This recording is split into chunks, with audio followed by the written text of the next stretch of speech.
আমাদের সমাজ বিপ্লবের কোনো আকাঙ্ক্ষা নিয়ে আমরা সেই অভ্যুত্থান করিনি। আমরা টোটাল সংবিধান পরিবর্তনের কোনো এজেন্ডা নিয়ে সেই গণ অভ্যুত্থান করিনি।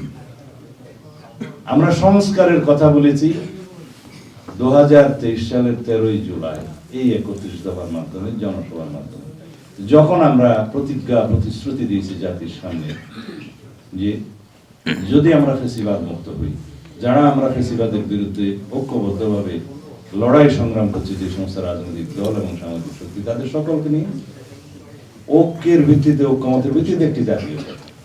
এখানে একটি কথা পরিষ্কার, এটা পিওর জাতীয় সরকার, ঐক্যমতের ভিত্তিতে জাতীয় সরকার। তাদেরকে নিয়ে যারা ফ্যাসিবাদের বিরুদ্ধে আমরা লড়াই করেছি, তাদের গণতান্ত্রিক সংস্কারের মধ্য দিয়ে অর্থনৈতিক মুক্তির লক্ষ্যে একটি সংবিধান আমরা সংশোধন করব, যে সমস্ত সংশোধনের মধ্য দিয়ে জনগণের আশা আকাঙ্ক্ষা প্রতিফলন হবে এবং সেই আগামীর বাংলাদেশে, যেই বাংলাদেশ সমস্ত মানুষের সমান অধিকার নিশ্চিত করবে।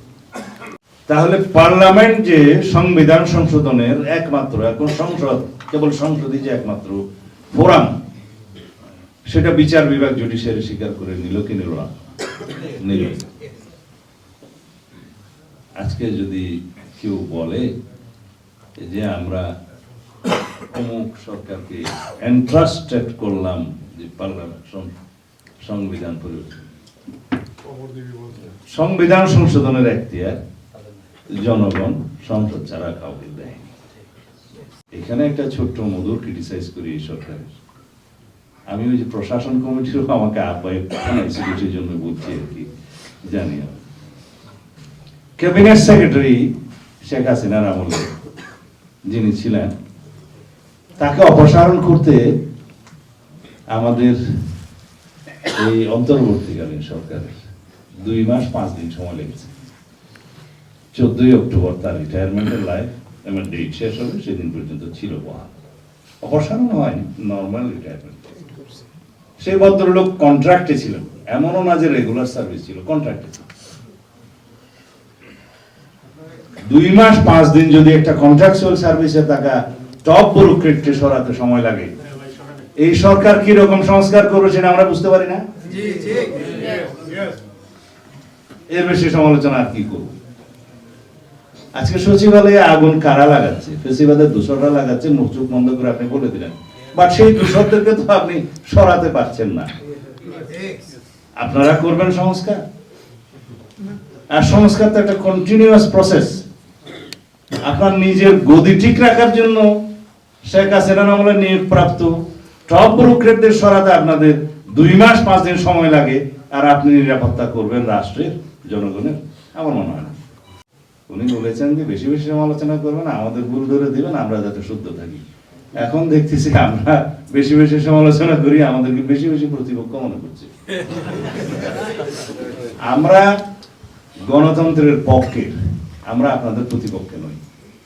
আমরা বাংলাদেশের মানুষের ভোটাধিকার যাতে প্রয়োগ করতে পারে স্বাধীনভাবে, তার পক্ষে। কিন্তু আপনারা ভোটের অধিকার প্রয়োগ করার জন্য কৌশল প্রণয়ন করবেন, কত দেরিতে ইলেকশন দেওয়া যায়, তা আমরা তো প্রতিবাদ করবই। এখন বিভিন্ন কৌশলের মাধ্যমে আমাদের অন্তর্বর্তীকালীন সরকারের প্রধান এবং উপদেষ্টারা সময় ক্ষেপণ করছেন, টাইম বাই করছেন, সময় ক্ষেপণ করছেন যাতে নির্বাচন দেরিতে হয়। কেন নির্বাচন দেরিতে হলে আপনাদের উদ্দেশ্য কি? জনগণের লাভ কি? আজকে যে দ্রব্যমূল্যের ঊর্ধ্বগতি হচ্ছে, সেটা তো অনির্বাচিত সরকার থাকার কারণেই হচ্ছে। আগামী জুন মাসের ভিতরে আপনাদেরকে নির্বাচিত সরকার দেওয়ার জন্য আমরা আহ্বান জানাই।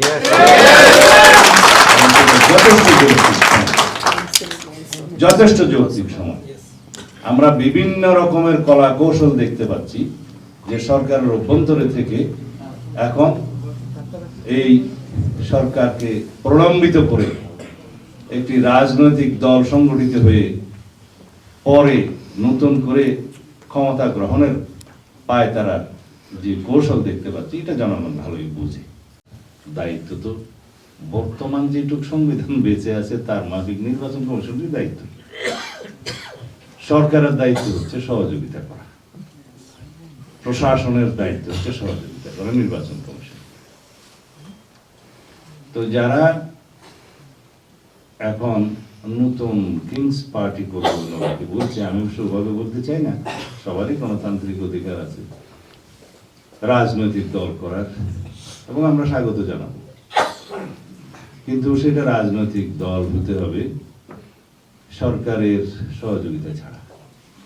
সরকারের মধ্য থেকে রাজনীতিও করবেন, সরকারের উপদেষ্টাও থাকবেন, আবার দল গঠন করে সেই দলের জন্য সময় যাপন করবেন, এবং নির্বাচনের জন্য যতদিন আপনারা তৈরি না হবেন ততদিন কোনো না কোনো বাহানা সৃষ্টি করবেন।